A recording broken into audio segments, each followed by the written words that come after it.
Hi guys, welcome back to Charlie and me, our camping vlog. Haven't started a video sitting in this for a long time. We're in the motorhome. I brought it home for the weekend just to give it a bit of a run because it's just been moved in and out of the shed, and I said, you know what, bring it for a run. And now I want to go camping, but we're not going camping. It's a Monday morning, it's a new week. It's the week before Christmas week, so I'm going to finish up this Friday and do nothing for Christmas week. Christmas Day is on a Friday. Look, it's probably January or February again you're watching these, but anyway, this is the plan.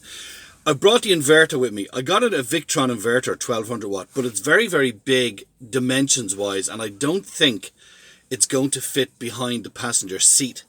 So my plan is to try and fit it today, keeping all the packaging, and if it doesn't fit, I'm going to sell it and buy a smaller one in dimensions and a smaller one in power output. Probably only a 300 or 400 watt, but dimensions. I'm really stuck for space where I want this one to go, and the one I have, the 1200 watt one, is pretty big as in dimensions.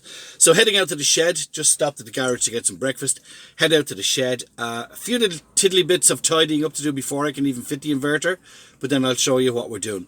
As always, the videos are sponsored by Gary's Glue, garysglue.ie, sponsoring every single video in this van build. So let's roll the titles, and next time I talk to you, we'll be out in the shed.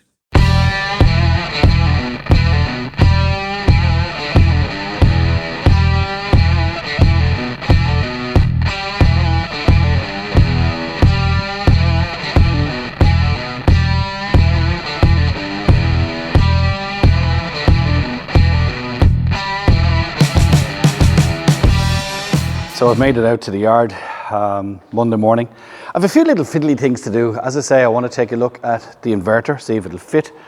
When Tommy was here doing the carpentry, we built the press and we put in a false floor, and we had to cut a trap so I could get into the diesel heater vents and stuff.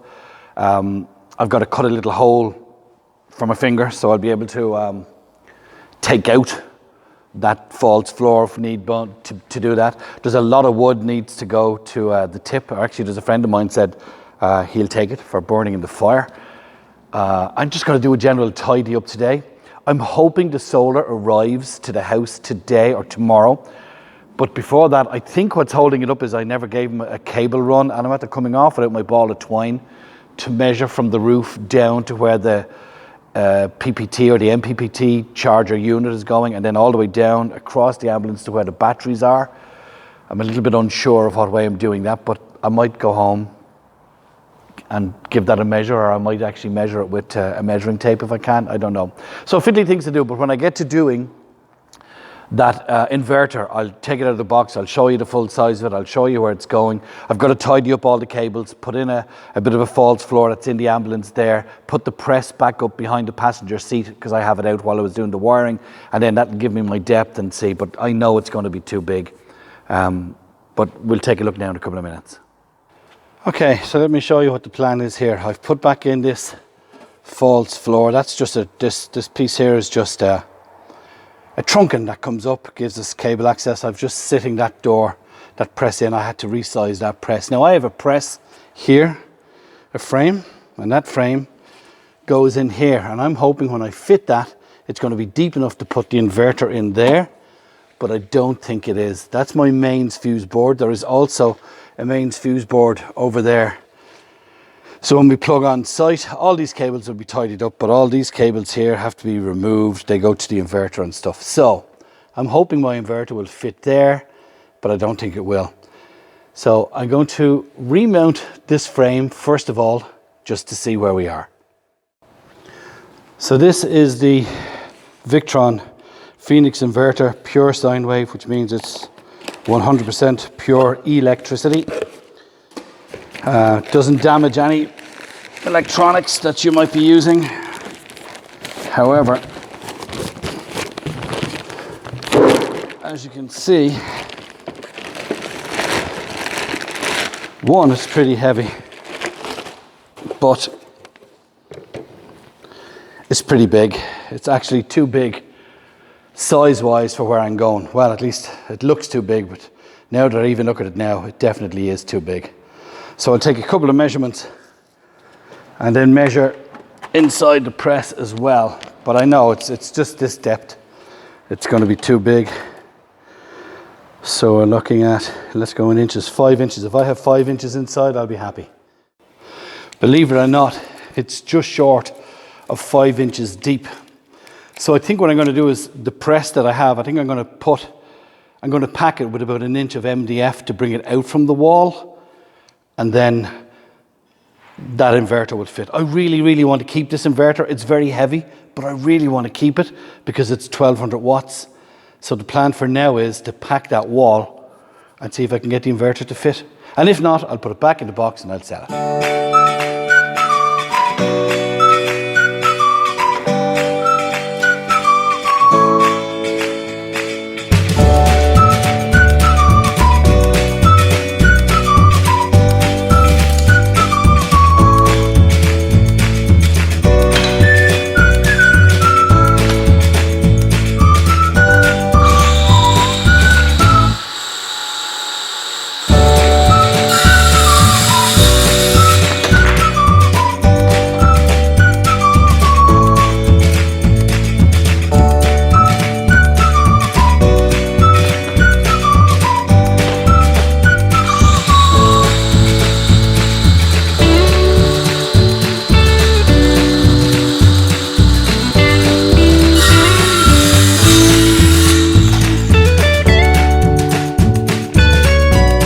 I don't have it wired yet, but in behind that press is our 1200 watt inverter. Mains come from the battery charger into here, and then there's a socket here that will go out and feed inside. I'm happy with that. It's 1:20. I'm going to call it a day. I've got to tidy up this mess that I have here. Anyway, inverter in, trip for the inverter in, inverter plugged in. There's a socket in there, and the twin socket on the inverter is working. The twin socket at the end of the bed, which I haven't got fitted yet, is working. I had to go and get new tails made to go from the fuse board that is under the passenger seat to the inverter, because they were like 22 square and I only needed 10 square. The inverter will only be running, even though it's 1200 watts, it's on a 100 amp fuse, it'll only be running laptops, phones. Even though it's 1200 watts, it'll run a small toaster. I was hoping to run the fridge off it. I do have a socket in for the fridge, but the fridge, seemingly you have to buy the power unit if you want to run it off 220 volt electrics, which I didn't know about. I will look into that before we get the countertop and fit the fridge permanently. Look, most of the time, Charlie and me and Deirdre in the motorhome were on site plugged in, with the exception of Dixfield, to be honest. So most of the time, this motorhome, and it's Charlie and me, we're going to be plugged in. We're going to have solar, so the batteries will be charged. The fridge is running on the batteries, and that's okay with me. When we're not using it, when it's parked out here in the shed, I'll take out the main fuse that feeds all the 12 volt power and open the fridge door so it doesn't go moldy. There's still a bit of work to be done. Let's see if I can just turn this camera. I haven't touched, like for example, wait till I turn the camera. As you can see, all these are still working. Now, I want to actually put them on as driving lights, just on, switched on, with my parking lights. They're only blue lenses, so or it's only blue tape, so I can take that off and clear that out. And then I want to get rid of this console here, which is running all that. If I just move this out of the way. The only one I'm using on that is Salon. That switches on the lights in there. I'd like to keep that. The scene lights I use because they're the ones that when turn off those Salon lights. Yeah, these scene lights I'll use because they're these side lights here that will run when we're driving, so I can use them if I want to. This is just battery indicators. I might keep this. There's a switch here that I don't need. Put a bit of light on it, and these two over here I don't need. I don't know what they're for. So I think I'll shave that totally back. It's just that this unit is so long and I only need 3 buttons on it. I don't know, it's something I'm going to look at. I do know a chap who has converted the sister ambulance of this. Basically, it's only 2 reds short of this one. And I have seen photographs of his finished conversion, and he left all that there. So I might leave all that there, but it's just not necessary, but yet it looks good. So I'm hoping to turn those roof lights into driving lights. I'm hoping to turn the 4 red lights on the back into driving lights, or 2 parkers, 2 drivers. I think I'd like them all as drivers. So I'm happy now. I'm going to go home. I'm happy with what I got done. I've just to do a bit of tidying up, put the motorhome back in. And I think, that's going to conclude this video. So it's a short video. Basically, I got the inverter in. I will put the press back up now. No, I won't actually, because I've still some wiring to do. I have to wire a light into the toilet, which I haven't got done yet. And I'll just leave that door off for a while. Yeah, let's call it a day. It's a short video. If it's too short, I'll make it a second video. I'll add on to it. But if it's long enough for a Wednesday video, let's call it a day. Thank you to our video sponsors, Gary's Glue, garysglue.ie, sponsor every single video.